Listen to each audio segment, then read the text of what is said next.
غیر مسلم صرف دو قسم کی طہارت کا قائل ہے, ایک کپڑوں کو صاف رکھو, ایک باڈی کو صاف رکھو. اس میں بھی اتنا صاف جتنا اسلام نے حکم دیا وہ اس کے قائل نہیں ہے. اس کے آگے کسی اور قسم کی صفائی کے غیر مسلم قائل ہی نہیں ہے. سمجھ رہے ہو؟ حالانکہ صفائی کی اور بہت ساری قسمیں ہیں جس کے اپوزٹ کو قرآن نے نجاست قرار دیا ہے. ان میں سب سے پہلے ہے عقیدے کی صفائی. آپ کا عقیدہ گندا بولو نہیں ہونا چاہیے.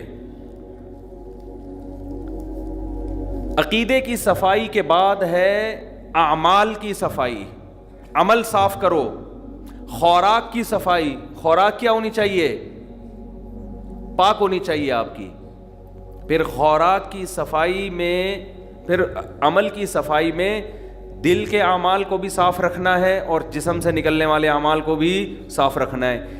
یہ والی قسم دنیا میں کسی مذہب نے اس قسم کو چھیڑا ہے ہی نہیں. کہتے ہیں آپ کا جو مرضی آپ کانسیپٹ رکھو, عقیدہ رکھو, آپ کا ہیڈیک ہے.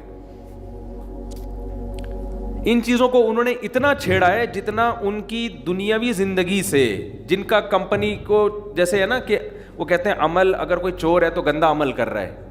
وجہ اس کی کہ چوری کرنے سے آپ کی کمپنی کو نقصان ہوگا, آپ کی کنٹری کو نقصان ہوگا. تو جتنا ان کی ذاتی مفاد پہ جہاں زر پڑ رہی تھی تو وہاں تک تو انہوں نے کہا کہ عمل کو صاف رکھو. جہاں ذاتی مفاد پہ زد نہیں پڑتی کسی کے تو جیسے مرضی ہو جاؤ آپ, یہ آپ کا ہیڈیک ہے. سمجھتے ہو گے نہیں سمجھتے ہو؟ میں مثالوں سے سمجھاؤں گا تو آپ کو سمجھ میں آئے گا انشاءاللہ.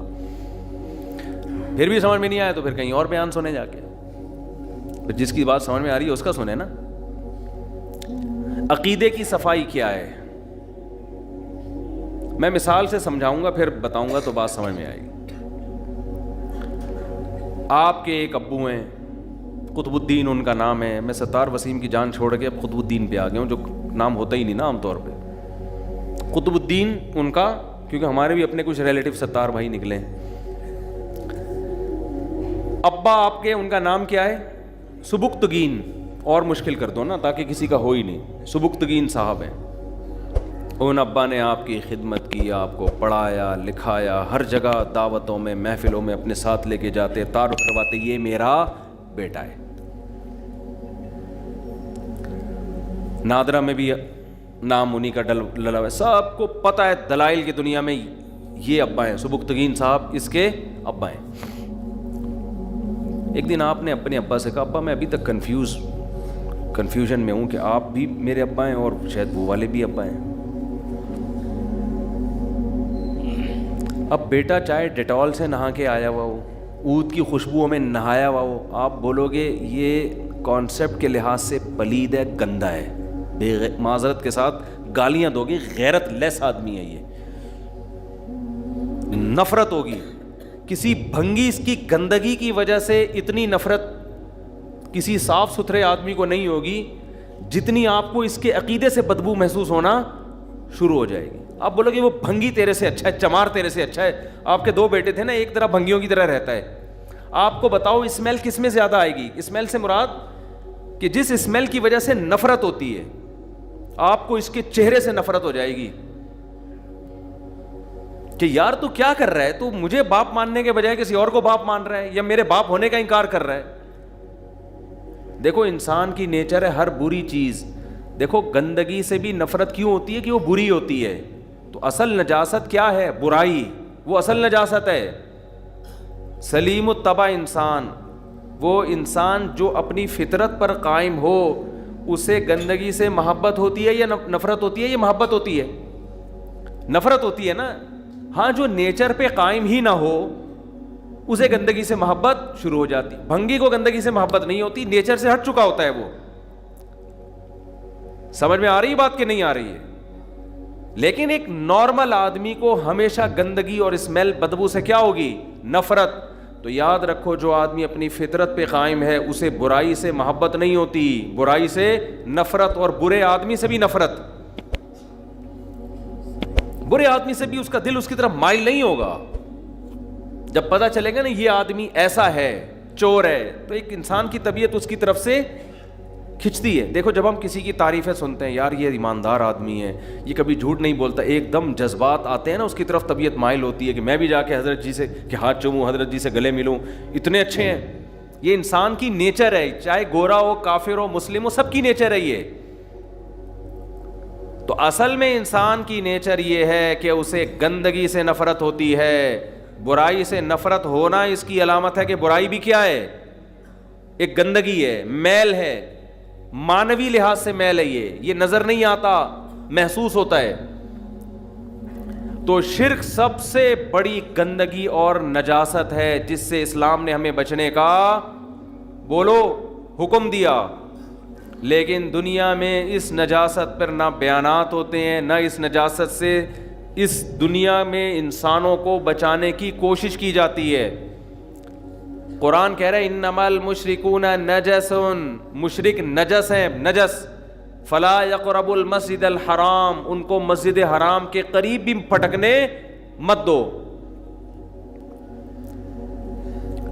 تو یہ بھی بھائی ایک طہارت ہے کہ آپ اپنے نظریات کو شرک کی گندگی سے پاک رکھیں, اور یہ سمجھ میں بھی آسانی سے آ جاتی ہے. دیکھو آپ کسی شخص کے پاس گئے عزت کی وجہ سے نا, کہ یار یہ سنا ہے محلے کا دادا ہے, یہ محلے کا دادا ہے. اور یہ آپ دادے وادے کو چھوڑو, ونس اپون اے ٹائم دادے ہوا کرتے تھے, آج کل وہ دادے رینجرز نے مارکیٹ سے شارٹ کر دی ہیں الحمدللہ. تو یہ آئی جی ہے پنجاب کا, سندھ کا, یا فلاں کا, پولیس کا سب سے بڑا آفیسر ہے یہ صوبے کا. آپ گئے اس کے پاس. ایک انسان کی نیچر ہے کہ جو قابل عزت ہوتا ہے نا, انسان کے دل میں اس کی عظمت ہوتی ہے, چاہے وہ جیسا مرضی ہو, عظمت ہوتی ہے بہرحال. ایک اس کی طرف لگاؤ. آپ کسی بھی مشہور آدمی کو دیکھیں گے, چاہے وہ ایکٹر ہو, چاہے وہ عالم ہو, چاہے وہ بزرگ ہو, چاہے وہ چور ہی کیوں نہ ہو, انسان کا دل چاہتا ہے میں اس سے ہاتھ ملاؤں جا کے. یہ مشہور آدمی کو دیکھ کے انسان کی یہ نیچر ہے, تھوڑی سی کھلبلی دل میں مچتی ہے اس کے, کیونکہ اس کی عزت ہوتی ہے نا معاشرے میں. تو لوگ کہتے ہیں یار میں عزت دار آدمی سے ملا, یا میں اس کے پاس بیٹھ کے سیلفی. یہ انسان کی نیچر ہے. میں ایک دفعہ جا رہا تھا کراچی سے اسلام آباد, تو وہ مشہور ایکٹر ہیں جاوید شیخ اور عابدہ پروین, نام سنا ہوگا, سب نہیں سنا ہوا ہے, اس میں شرمانے کی بات نہیں ہے. تو میں بھی اس جہاز میں, اور محترمہ عابدہ پروین صاحبہ بھی, اور جاوید شیخ صاحب بھی اسی جہاز میں. ہم جب نیچے اترے تو تینوں کے ساتھ سیلفیاں چل رہی ہیں. میں نے کہا ایک طرف مولانا صاحب کے ساتھ بھی سیلفی ہو رہی ہے, گلوکاروں کے ساتھ بھی سیلفی چل رہی ہے, اور اداکاروں کے ساتھ بھی چل رہی ہے. تو پبلک کا کھوپڑی سمجھ میں نہیں آ رہی کہ یار تم, ظاہر ہے کچھ ایسے بھی ہوں گے جو میرے ساتھ لے رہے ہوں گے, وہاں نہیں لے رہے ہوں گے. کچھ ایسے ہوں گے جو ادھر سیلفی لے رہے ہوں گے, مجھے لفٹ نہیں کرا رہے ہوں گے. لیکن کچھ تینوں کے ساتھ ہی لے رہے ہوتے ہیں. یہ جو تینوں کے ساتھ لے رہے ہیں, ان کو مذہب سے نہیں, ان کو کہتے ہیں کوئی بھی مشہور آدمی کے ساتھ ہماری سیلفی تو ہم دکھائیں گے. بھائی مین جب کوئی شو مارے گا نا کہ وہ عابدہ پروین ایسے گاتی تھی, آپ کہیں گے یہی نا, یہ دیکھو اس کے ساتھ تو میں کھڑا ہوں,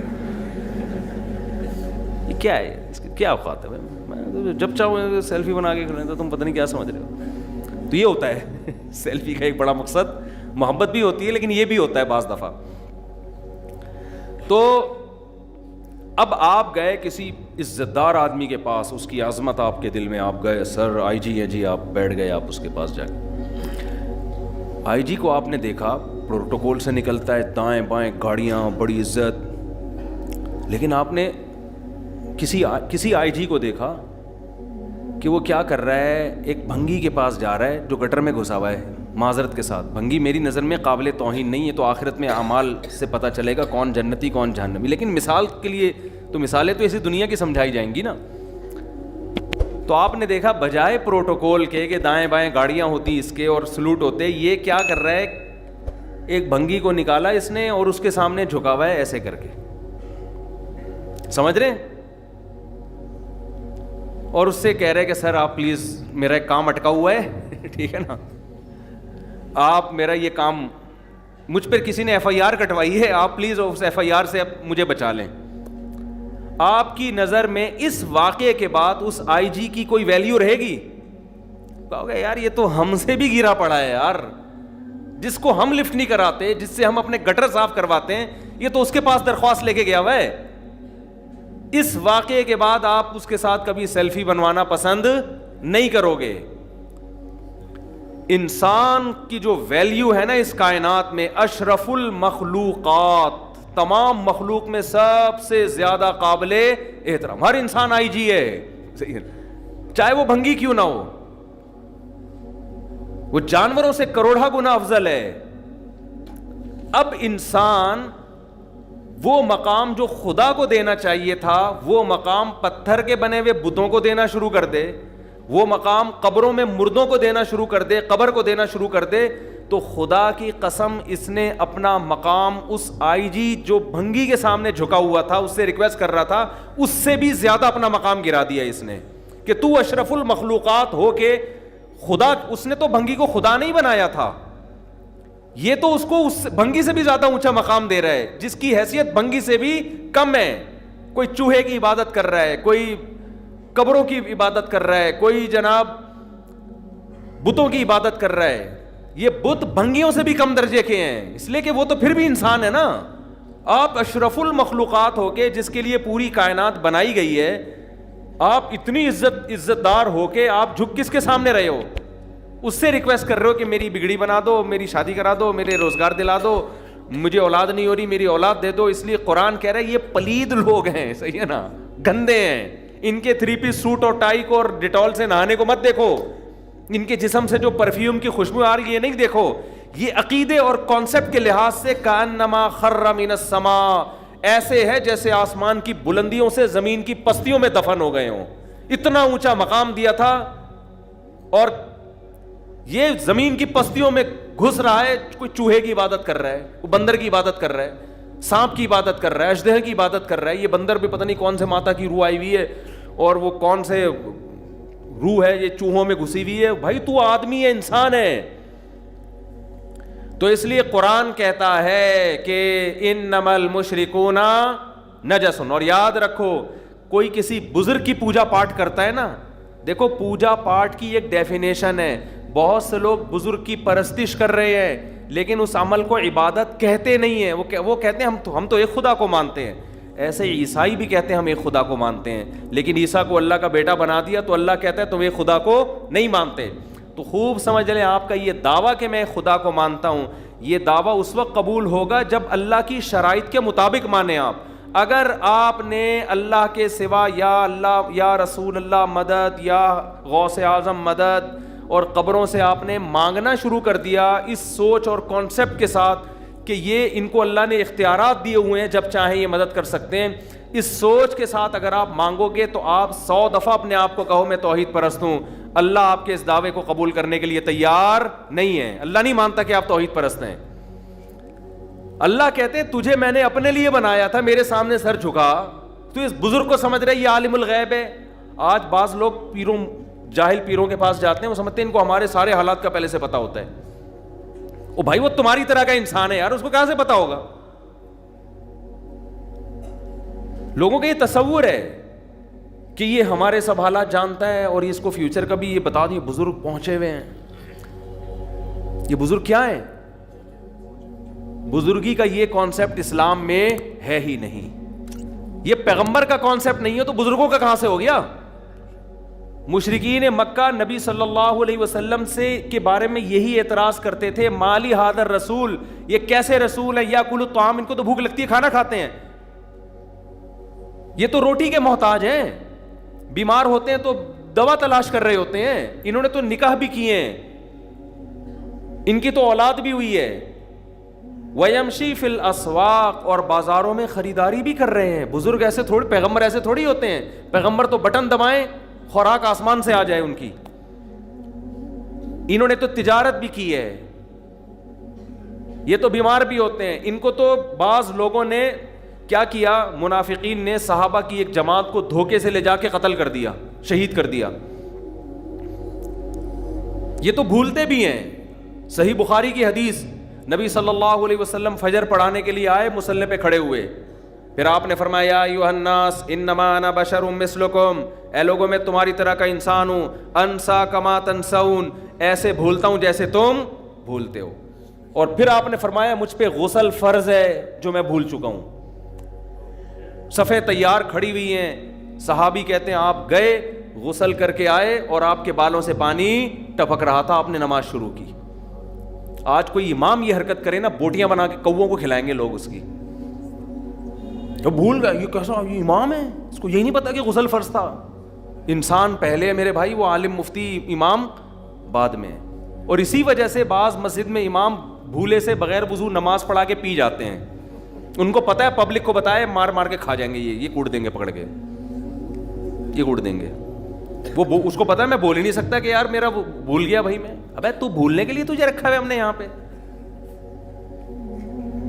بھولنے کے لیے بیٹا تجھے یہاں. تجھے شرم نہیں آتی؟ بغیر وضو کے نماز پڑھا دی تو نے, جان کر بغیر وضو کی پڑھائی ہوتی تو شرم جتنی آنی چاہیے تھی اس میں اور آنی چاہیے اس کو. بھولتا سب کچھ ہوتا ہے دنیا میں. تو ہمارے پیغمبر کی یہی تو نبوت کی دلیل ہے, کوئی ایسی بات نہیں کی آپ نے. مشرکین کہہ رہے ہیں کہ آپ تو کھانے کے محتاج ہیں, آپ تو پینے کے محتاج ہیں, اور جبریل کیوں آسمان سے قرآن لے کر آ رہے ہیں؟ آپ تو خدا کے پیغمبر ہیں, آپ آسمان پہ جائیں, ہمارے سامنے کتاب لے کر آئیں. آپ چلے جائیں ایک دم آسمان پہ اڑتے ہوئے جائیں اور ہمارے سامنے لے آئیں, بھئی اللہ نے یہ قرآن دیا ہے. او یکون لک بیت من زخرف, آپ کا سونے کا گھر کیوں نہیں ہے؟ آپ کے پاس تو وسائل ہی نہیں ہیں. اگر آپ کے پاس طاقتیں ہوتی آپ سونے چاندی کے گھر بناتے. آپ کے تو اتنے چھوٹے چھوٹے حجرے کہ جب آپ نماز میں سجدے میں جاتے ہو تو آپ کی زوجہ کو پاؤں سمیٹنے پڑتے ہیں, سجدے کی جگہ بھی نہیں ہے. معاذ اللہ, نقل کفر. وہ کہتے تھے ایسا مسکین اور ایسا غریب بزرگ یا پیغمبر نہیں ہو سکتا. پتہ نہیں اس مشرک نے ہمارے دور کے جو جعلی پیر ہیں وہ دیکھے ہوں گے ان مشرکین نے, کیونکہ اتنے موٹے موٹے کٹے اور دمبے حقیقت ہے نذرانے کے پھوڑ رہے ہوتے ہیں. ایک دمبا ہوتا ہے, کسی پیر صاحب کو ہدیہ ملا, ہدیے پر گورنمنٹ کی طرف سے کوئی پابند, کوئی کسی کو دمبا بھی دے سکتا ہے, بکرا بھی دے سکتا ہے, گھڑی بھی دے سکتا ہے. اس پہ نہ ہمیں اعتراض ان لوگوں پہ ہے جو روحانیت کے نام پہ دمبے کٹواتے ہیں کہ اس سے بلائیں ٹلتی ہیں. تعویذ دے دیا, 2 بکرے لیا, 1 مرغی لیا, لا بھی میرے پاس ہی, اور بڑے ہوشیار ہوتے ہیں. شروع میں کہیں گے وہیں کاٹ دو, پھر کہیں گے چلو ادھر لا کے کاٹ دو. تو او بھائی یہ سارے بزرگ پیغمبر, قرآن بار بار کہتا ہے کہ جب پیغمبر کے بارے میں کہا نا کہ یہ کیسے پیغمبر ہیں, تو کھاتے ہیں, یہ تو نکاح بھی کرتے ہیں, اور یہ تو بیمار بھی ہوتے ہیں, تو قرآن نے ان تمام باتوں کا کیا جواب دیا دیجئے کہ اچھا وہ کہتے تھے کہ آپ زمین پہ ایسے اشارہ کریں چشمہ جاری ہونا چاہیے, نہریں جاری ہو جائیں, انگور کے باغات پیدا کر کے دکھائیں آپ. تو قرآن نے ان تمام باتوں کا کیا جواب دیا؟ یہ نہیں کہا کہ آپ ان سے کہیں کہ میں اللہ سے کہتا ہوں میرے ہاتھ پہ جاری کر دے, ٹھیک ہے میں کوشش کرتا ہوں. شعبت باز آدمی تو یہی کرتا ہے نا.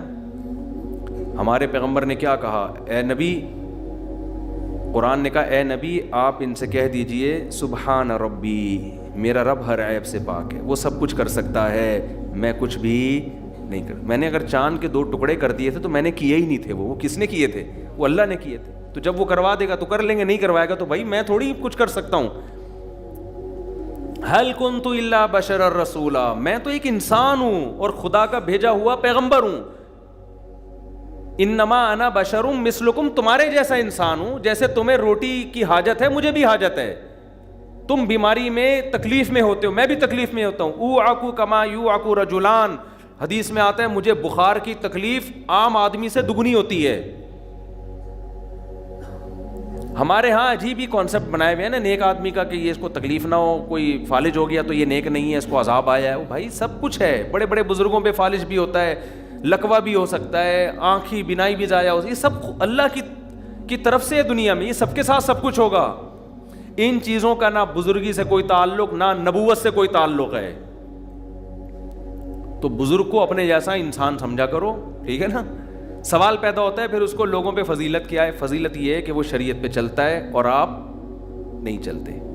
فضیلت یہ ہے کہ اس کے دل میں اللہ کی محبت اور عظمت جتنی ہے اتنی آپ کے دل میں نہیں ہے. تو جس کے دل میں اللہ کا خوف, اللہ کی محبت, اسی طرح علم ہے, یہ 3 چیزیں ہوں تو وہ بزرگ کہلاتا ہے.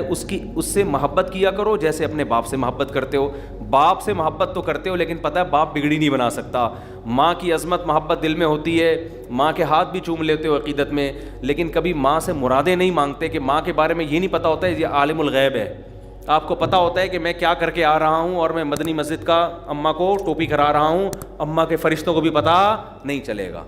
تو ایسے ہی کسی بزرگ کو بھی میرے بھائی پتہ بولو نا نہیں چلتا. اور جب دنیا میں نہیں چلتا مرنے کے بعد تو اور بھی زیادہ فالج کا ٹھیک کرانے جا رہے ہیں ایک آدمی مزار پہ. میں نے کہا وہ جو بزرگ اندر لیٹے ہوئے ہیں ان آپ کا ایک دھڑ کام نہیں کر رہا, ان کے دونوں دھڑ کام نہیں کر رہے. وہ آپ کا ایک دھڑ کہاں سے صحیح کریں گے بھائی؟ کیا خیال ہے؟ ان کے تو دونوں کام نہیں کر رہے نا. اتنی سینس نہیں ہے یار تم میں. تو اس لیے یہ بھی شرک کی ایک قسم ہے بھائی. نہ وہ عالم الغیب ہوتے ہیں, نہ وہ مشکل کشا ہوتے ہیں, وہ ہماری طرح کے انسان ہیں. لیکن بدعتیوں میں یہ پھیلتا چلا جا رہا ہے, پتہ نہیں ماورا. پھر بزرگ بھی بعض باتیں کر رہے ہیں جو بدعتی قسم کے ہوتے ہیں, جس کی بات بالکل سمجھ میں نہ آئے وہ بہت زیادہ پہنچا ہوا ہے. ہاں, جس کی تھوڑی تھوڑی سمجھ میں آ رہی ہے تو یہ تو ہماری طرح کا انسان ہے, تو بالکل کامن سینس کی باتیں کر رہے ہیں کہ 2 اور 2 4 ہوتے ہیں, 4 اور 4 8 ہوتے ہیں. یہ تو مجھے بھی پتہ ہے. جو ایسی باتیں کریں نا جو آپ کی کھوپڑی سے اوپر سے گزریں, یہ ہے پہنچا ہوا. موکل اور حمزات اور حصار, اور ایک دفعہ دامت برکاتہم آئے, پھر انہوں نے یوں کیا تو یوں ہوا. میں تو کبھی بیٹھتا ہوں نا جی, تصوف میں دونوں طرح کے لوگ ہیں, بدعتی بھی ہیں اور اہل حق بھی ہیں. تو کبھی ایسے تصوف والوں کے پاس بیٹھو جو قرآن و حدیث کو فالو نہیں کرتے, تو آپ کہتے ہو یار بھائی انسان کے بچے بن کے سیدھا سیدھا مسلمان بن جاؤ یار, یہ فضول چیزوں میں ہمیں نہ الجھاؤ. تو پتہ نہیں کس طرف لے کے جا رہے ہیں. اور اس بیماری میں عورتیں زیادہ مبتلا ہیں, سمجھتے ہو؟ تو اپنے گھروں کی خواتین کے عقیدوں کو ٹھیک کرو. بولو بیگم یہ ہماری طرح کا انسان ہے, اور یہ بھی یاد رکھو کتنا بڑا بزرگ ہونا, آدمی پہلے ہے, نر پہلے ہے وہ. لیڈیز کو اس کے پاس جانے مت دو. ایسے بھی واقعات آئے ہیں کہ کوئی جوان لڑکی نے کسی بزرگ سے کاؤنسلنگ شروع کی تو بزرگی اس پہ لٹو ہو گئے. وہ بزرگی لٹو ہو گئے اس لیے کہ وہ بزرگ نے بھی غلط کیا. بھائی تو جوان لڑکی سے بھائی آپ اتنا فری کیوں ہو رہے ہیں؟ جو صحیح بزرگ ہوگا واقعی سچی مچی کا, وہ جوان لڑکی سے فری ہونے کی کوشش نہیں کرے, ٹو دا پوائنٹ بات کرے گا. محترمہ آپ نے جو بات پوچھنی ہے ٹو دا پوائنٹ پوچھیں, ٹھک فون بند. جس کے دل میں چور ہوتا ہے نا, اور خواتین اتنی بیوقوف ہیں ان کو اندازہ نہیں ہوتا کہ یہ جو اتنا مجھے ڈیپ میں جا کے کاؤنسلنگ کر رہا ہے نا, اتنا سمجھا رہا ہے, یہ اتنے اپنے باپ کی کبھی اس نے اتنی فکر نہیں کی ہوگی. اس کے باپ کا فون آیا اور ٹینشن میں ہو تو دیکھو کس طرح سے بات کرے گا, تجربہ کر کے دیکھ لو. تو یہ بہت ہو رہا ہے مارکیٹ میں. خواتین فون کرتی ہیں کسی موٹیویشنل کو, کوئی بہت نیک ہے, وہ فون پہ بہت تفصیل سے ایک ایک چیز ڈیپ میں جا کے سمجھا رہے ہیں. یہ اس عورت کو سمجھ جانا چاہیے کہ اس کے دل میں کیا ہے, چور ہے, فساد ہے اس کے. یہ بزرگ نہیں ہو سکتا. بہت گھر تباہ ہو چکے ہیں اس طریقے سے, بہت گھر برباد ہو چکے ہیں کہ بھائی فون کیا کسی کو بزرگ سمجھ کے, وہ بھائی انسان ہے یار. تبھی تو نبی صلی اللہ علیہ وسلم نے پیغمبر ہونے کے باوجود کبھی کسی عورت سے بغیر کسی حائل کے مصافحہ نہیں کیا. کبھی میرے پاس خواتین آتی ہیں مسائل پوچھنے کے لیے, میں کبھی دروازہ بند کر کے الحمدللہ بند کمرے میں کسی عورت کے ساتھ نہیں بیٹھتا. اس کا میں خود خیال کرتا ہوں. میں ہی نہیں کہ میں بہت نیک ہوں, اس لیے کہ میں اپنے اوپر اعتماد نہیں کرتا. بدگمانی کا موقع بھی نہ دو. یہ ہمارا آفس ہے نا, لڑکوں کو پتہ ہے پہلے ایک دروازہ کھلواؤں گا, دروازہ کھلا ہوگا, کوئی خاتون بیٹھے گی دروازہ اوپن ہوگا. آپ نہیں کر سکتے کہ کوئی جوان عورت آپ کے پاس بات کرنے کے لیے آئی ہے, آپ دروازہ بند کر کے اس کے ساتھ بیٹھیں. باہر والوں کو آپ بدگمانی کا موقع بولو دے رہے. آپ کیوں دروازہ آپ بند کیوں کیا ہے؟ نبی صلی اللہ علیہ وسلم نے کسی عورت کے ساتھ تنہائی اختیار کرنے سے منع کیا. اب وہ کہہ رہی ہوتی ہیں جی پرسنل بات ہے. میں کہ پرسنل ہے, دروازہ کھلا رہے گا. ٹھیک ہے آپ کی پرسنل بات ہے تو یہ لڑکوں کو میں کہتا ہوں تھوڑا دور کھڑے ہو جاؤ تاکہ وہ آپ کی بات نہ سنیں, دروازہ اوپن رہے گا. یہ نہیں کہ ہم کوئی نیک ہیں, بدگمانی کا موقع. یہ بھی نہیں کہ ہم کوئی برے ہیں, یہ بھی بتا دوں. آپ کہہ رہے ہیں ہم نیک نہیں ہیں. بھائی میں دعویٰ کیوں کروں میں نیک ہوں, یا آپ کو کیسے کیا کرنا ہے؟ ہم ظاہر کے مکلف ہیں. شریعت آپ کو یہ حکم. ایک دفعہ ایسا ہی ہوا, میں پنجاب میں تھا, ایک خاتون آ گئی کہ جی آپ سے بات کرنی ہے, آپ سے بات کرنی ہے, اور گھر میں بیٹھے. گھر میں, میں نے کہا گھر میں محترمہ ادھر ہی کھڑے ہوئے بات کر لیں. آپ گھر میں بٹھاؤں گا تو میری بیوی بھی بیٹھے گی ساتھ میں, اکیلے نہیں بٹھاؤں گا. نہیں جی آپ کی وائف کی عدم, میرے گھر والے بھی ساتھ تھے. آپ کی وائف کو میں نہیں, اپنے پرسنل مسئلہ ہے. میں نے کہا ٹھیک ہے, پھر دروازہ کھلا ہوگا, اور اپنی بیگم کو میں نے کھڑا کر دیا. میں نے ساتھ میں, اس کو بھی تو بدگمانی ہو سکتی ہے نا. اور جس آدمی کے ویسی شادیوں کے ارادے ہوں اس کے بارے میں تو آپ خود بدگمانی کا موقع دے رہے ہیں. ہماری بیگم کے پتہ نہیں ہمارے گھر میں ہی سیٹنگ ہو رہی ہے یار. تو میں نے بیگم کو دروازے پہ کھڑا کر دیا. میں نے کہا اس کو بھی بدگمانی نہ ہو. لوگ اپنے آپ کو یہ باور کرانے کی کوشش کرتے ہیں ہم بہت نیک ہیں, ہم پہ انگلی اٹھا کیوں رہے ہو؟ یہ نہیں ہو سکتا بھائی. آپ نا بعض لوگ کہتے ہیں نہیں میں پیر صاحب ہوں, میں اگر بند کمرے میں خاتون کے میں پیر ہوں کہ میں غلط ہوں. تو کیوں اپنے آپ کو آپ نے اتنا فنٹر معاشرے میں قرار دیا ہوا ہے کہ آپ کو 2 نمبر ہو ہی نہیں سکتے, کہ آپ کے دودھ سے دھلے ہوئے ہو یا کہ مکہ میں پیدا ہوئے تھے آپ. تو یہ کہاں سے آپ نے اپنے بارے میں فرض کر لیا؟ آپ بھی ایسے ہی ہو جیسے ساری دنیا کے سارے انسان ہوتے ہیں. زیادہ فنٹر کوئی اس طرح بزرگ کر رہا ہوں نا, بھائی جان یہ زیادہ فنٹر کی نہیں. ہر بزرگ نر پہلے ہوتا ہے, آدمی بھی نہیں, نر پہلے ہوتا ہے, بزرگ بعد میں ہوتا ہے. ایسی کی تیسی جاؤ. تو اپنی عورتوں کی حفاظت کریں, بیوقوف خواتین ہوتی ہیں, صحیح ہے نا, مرد تو ہوشیار ہوتے ہیں. کوئی کسی پیر ویر کے جعلی پیر کے پاس جا رہی ہے نا, اب آپ کو کیا پتہ چلے گا جعلی ہے اصلی, تو اسی سے بھی بہت کچھ اندازہ ہو جاتا ہے کہ ریزرو کتنا ہوتا ہے وہ. تو جب بھی جا رہے کسی خاتون سے ملنا ہے تو اپنی گھر والی کی موجودگی میں ملے, یا آخری درجہ یہ کہ کنڈی دروازہ کھلا ہوا اوپن ہو. سمجھتے ہو؟ اس کے بھی بعد اگر وہ کہتی نہیں بالکل پرسنل, اس میں بولے بھائی کسی اور سے جا کے اپنا مسئلہ شیئر کریں, ہم یہ افورڈ نہیں کر سکتے. سمجھتے ہو کہ نہیں سمجھتے؟ تو خیر جلدی سے بات, بس 1 سیکنڈ ختم کر رہا ہوں. میں یہ عرض کر رہا تھا اسلام نام کس چیز کا ہے میرے بھائی؟ طہارت کا. تو طہارت میں صرف جسم اور کپڑوں کی طہارت نہیں ہے, سب سے پہلے کیا ہے؟ عقیدے کو پاک رکھنا. یہ والی طہارت بھی صرف اسلام میں ہے, اسلام کے علاوہ کہیں اور